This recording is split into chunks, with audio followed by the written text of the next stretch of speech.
Run enough accounts across enough anti-detect profiles, and you start to notice something. The browsers get really good at faking canvas hashes, WebGL renderers, font lists, screen resolution, all the stuff a page can read the instant it loads. Multilogin, GoLogin, Camleo, Ads Power, Dolphin Anti, pretty much every one of them pours its engineering budget into that static fingerprint layer. What almost none of them touch is what happens after the page has already loaded.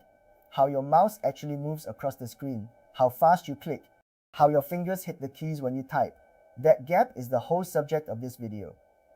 I run real proxy infrastructure and cloud phone farms, and I test these anti-detect browsers hands-on, on real multi-account setups, not off a spec sheet or a marketing page. So what I'm describing here isn't theory I picked up somewhere, it's the pattern I keep running into when I actually put these tools through their paces myself. That gap matters because platforms stopped relying purely on static fingerprints years ago. A canvas hash tells a detection system what device claims to exist. Behavioral telemetry tells it whether an actual human is driving that device right now in this session. Those are two completely different questions, and an anti-detect browser, no matter how good it is, only ever answers the first one. Think about it from the platform side for a second. A marketplace, a bank, a social network, an ad account dashboard, they all have massive incentive to tell a real customer apart from a farm of scripted or semi-automated sessions. Static fingerprints were the first layer they built, and once tools got good at spoofing that layer, the obvious next move was to start scoring what happens after the page renders, where spoofing gets a lot harder to do convincingly.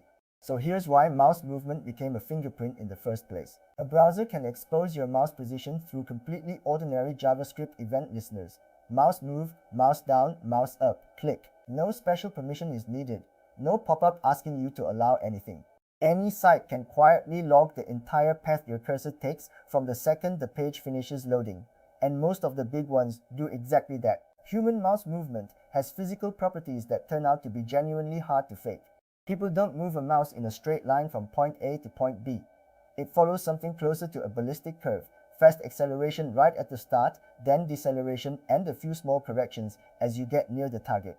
This isn't a guess. It's documented in human-computer interaction research, going back decades all the way to Fitz's law. Real hands also introduce micro-jitter that a script never thinks to add. There's small tremor and overshoot, especially near small click targets like a checkbox or a tiny X buttons. The cursor almost never lands cleanly in one motion. It usually overshoots a little or curves back in at the last second before the click actually registers. Speed changes constantly and irregularly across a single movement too, not in some smooth, evenly modeled curve, and humans pause constantly. They hover over a button before committing to a click. They drift the mouse off to the side while they're reading a paragraph.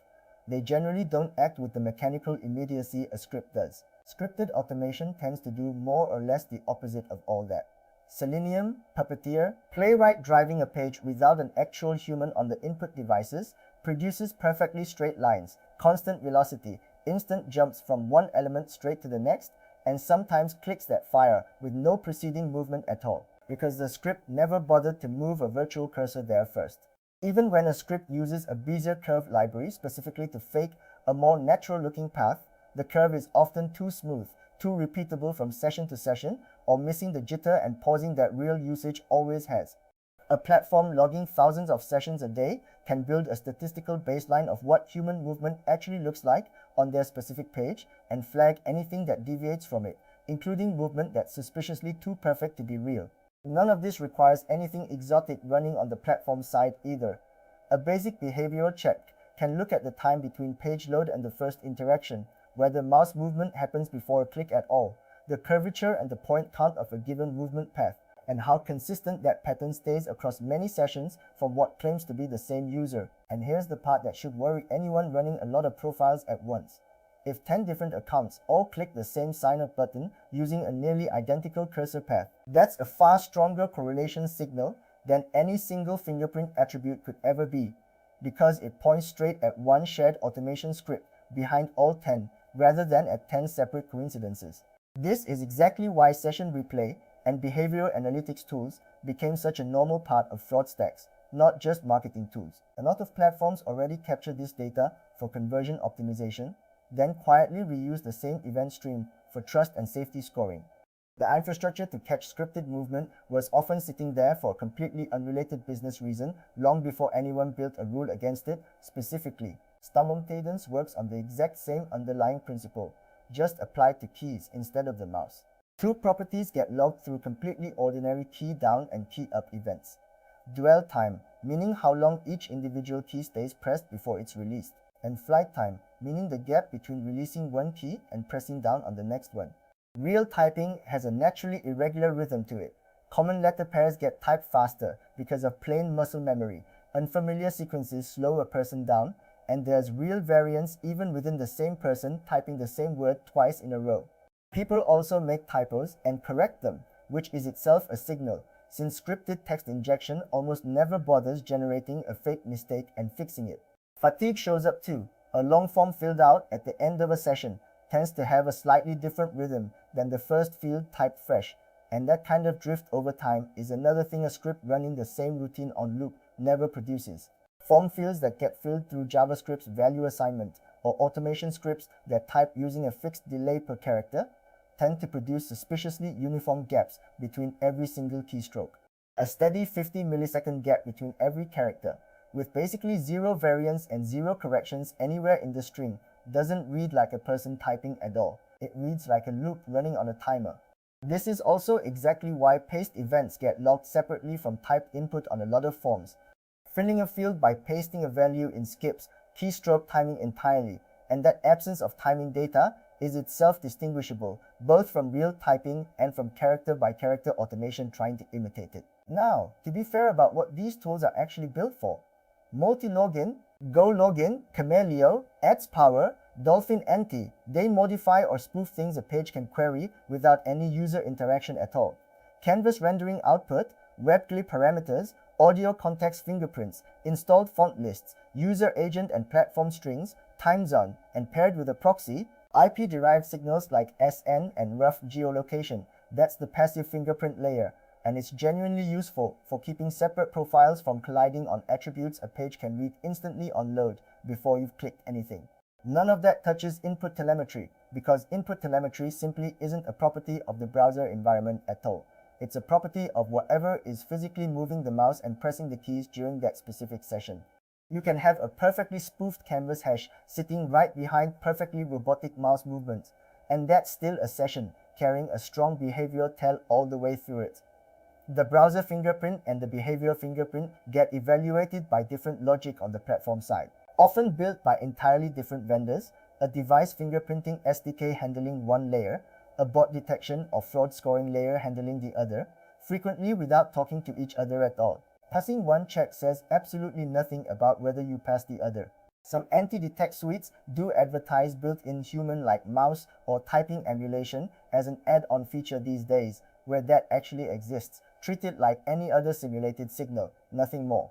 It can narrow the gap between scripted and real behavior, sure, but a canned emulation pattern run identically across dozens of profiles becomes its own fingerprint the moment a platform has enough sessions stacked up to compare against each other.